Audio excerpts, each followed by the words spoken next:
Benjamin Berger, bonjour. Bonjour Olivier. Associé de Simalp. Alors tout d'abord, Simalp, qu'est-ce que c'est ? Merci Olivier de nous poser la question sur nos fondamentaux. Simalp, c'est notre petit réseau d'agences immobilières dans les Alpes françaises.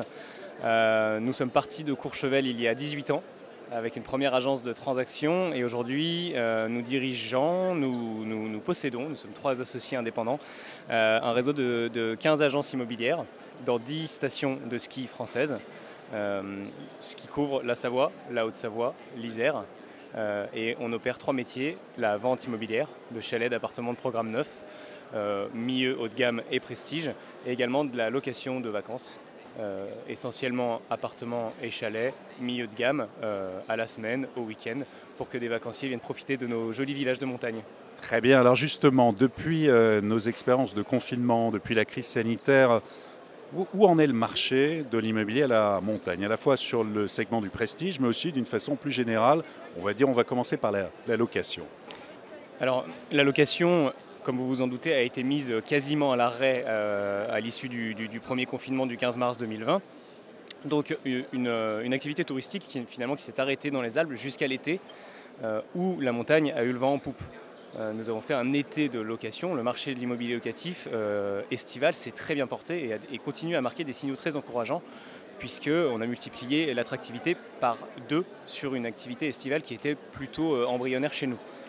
Donc des signaux plutôt encourageants là-dessus et un hiver qui là, après un hiver blanc, s'annonce extrêmement bon, là à un mois de l'ouverture de nos stations. Et sur la vente, alors le segment de la vente, comment ça se passe ? Est-ce qu'il y a eu aussi là une typologie notamment d'acquéreurs, d'acheteurs qui ont eu cette envie aussi d'espace ? Est-ce que vous avez vu arriver plus de Parisiens, de gens de la région parisienne notamment ou pas du tout ?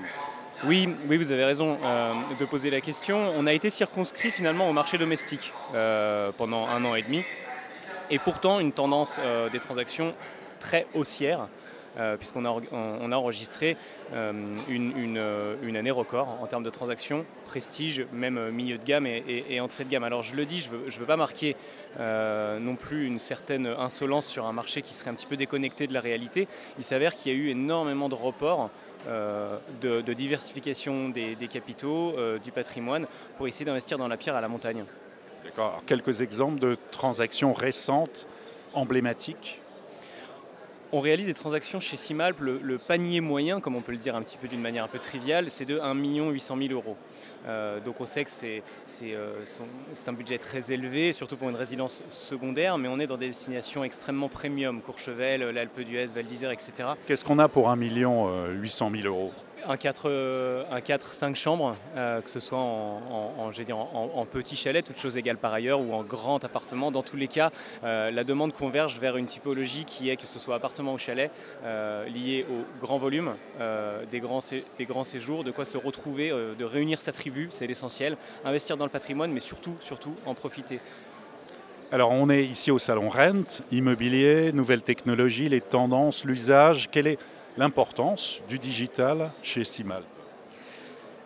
Je dirais que depuis une dizaine d'années, c'est le centre de nos préoccupations.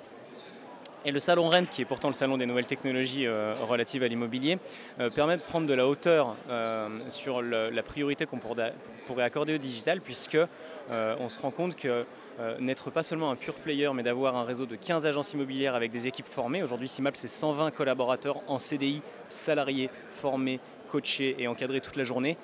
C'est autrement plus challengeant et plus important que de se digitaliser à 100%. Donc je dirais que c'est la moralité de ce salon, c'est d'apprendre qu'il faut se tenir à la page sur le volet digital, le volet nouvelles technologies, PropTech, mais être également sur le terrain parce que c'est ça le supplément d'âme d'une bonne agence immobilière. Alors ici, on se projette sur l'avenir. Simalp en 2030, qu'est-ce que ce sera ? Simalp en 2030 sera, on a tout lieu de penser que ce sera le leader de la location et de la vente immobilière dans les Alpes françaises. En fait, c'est déjà le cas si on prend le nombre de transactions, le volume de transactions sur le volet vente. Et le parc locatif en gestion exclusive, c'est déjà le cas.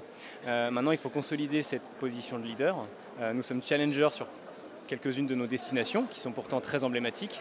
Ce sera des nouvelles implantations Il y aura de toute évidence des porte-étendards comme Chamonix ou d'autres destinations qui sont absolument incontournables et qui sont dans le scope de Simalp.